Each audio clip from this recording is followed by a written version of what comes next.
to understand the relationship between Avoca and Radisson, you've got to go back a step.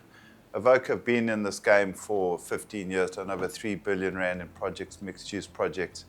And traditionally and historically, we've done a lot of sectional title development in this precinct. Of late, we've noticed a big trend, it's an international trend, for short-term rentals. So the last development we did 230 residential units, close by 100 meters away from the site. And by the end of it, over 50% of the people, the sectional title owners, had established Airbnb businesses in that. We saw some of the yields, so we said, hang on, there's an opportunity for us to get on this bandwagon. We chatted to a couple of the local operators, and as Jonathan Lieberman, actually from Blackbrick, had already approached us to do development. And so we chatted to him and we understood that the short stay market was the place to be in the short term. From a yield perspective, the yields are much greater than your long-term yields. And we spoke to a couple of the short-term guys in the local market. And then we said, why don't we go international? We phoned Andrew McLaughlin, a very well-known hotel consultant. And he looked around at about 4 or 5 brands.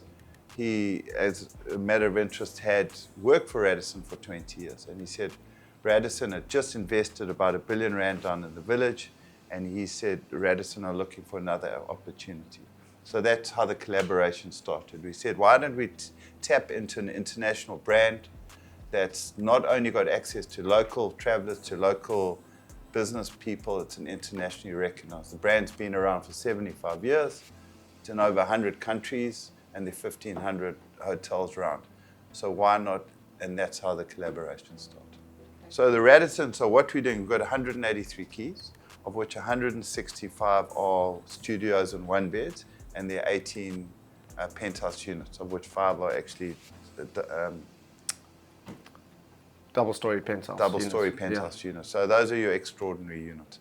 The iconic part of this development is going to be the 2,000 square meter rooftop pool restaurant, clubhouse, yoga area, rooftop gardens, etc. And that's going to be the iconic portion of it.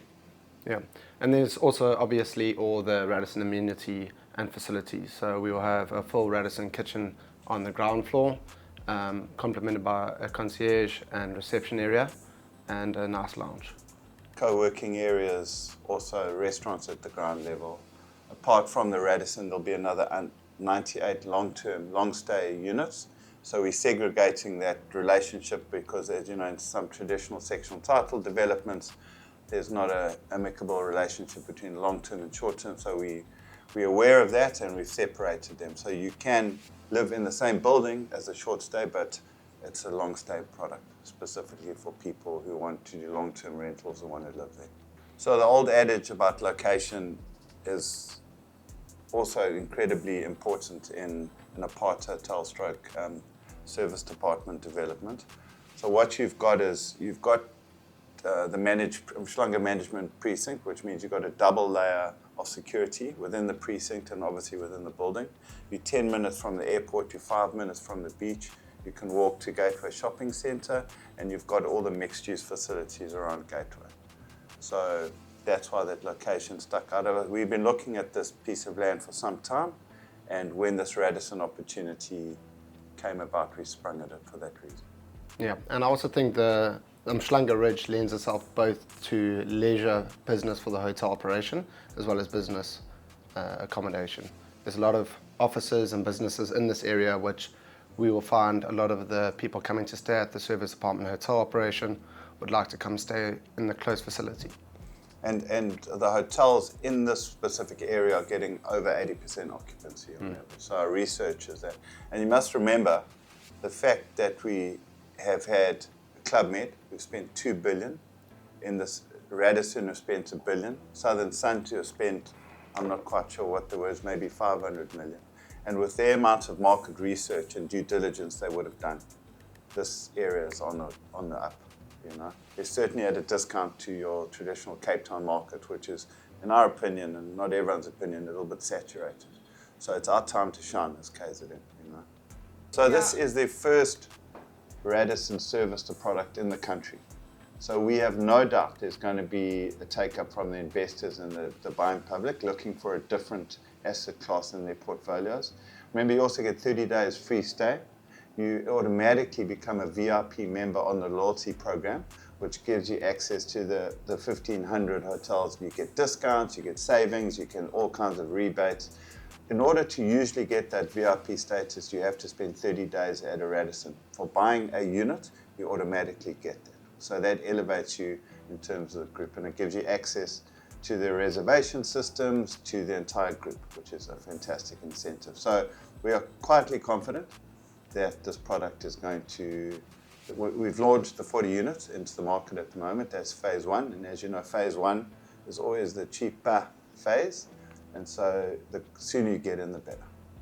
So as we know, the units are coming fully furnished, and going through this entire process, we've had to bring on a qualified interior designer.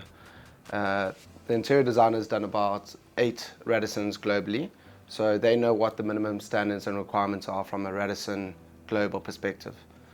So when we design, or when we get the whole layout and the designs done, it's got to be of an international standard, and they will vet everything throughout the process. And what's good for the investor is that they know they're going to get an internationally recognized finished unit up to the Radisson spec. Exactly, so they literally sign off everything, from our design to our finishes, to front of house, to back of house. So there's a massive process that happens. You don't just get this. They do due diligence on you, they do diligence on the site. And with that in the forefront. So you don't just do whatever you want to do, they sign off on everything you do. And it's good for the operation, because at the end of the day, they know what product works for the market. So they know the spatial planning, they know exactly what needs to be where in every single hotel unit type. And when it comes down to the operation, it will be quite seamless once things get going in the hotel.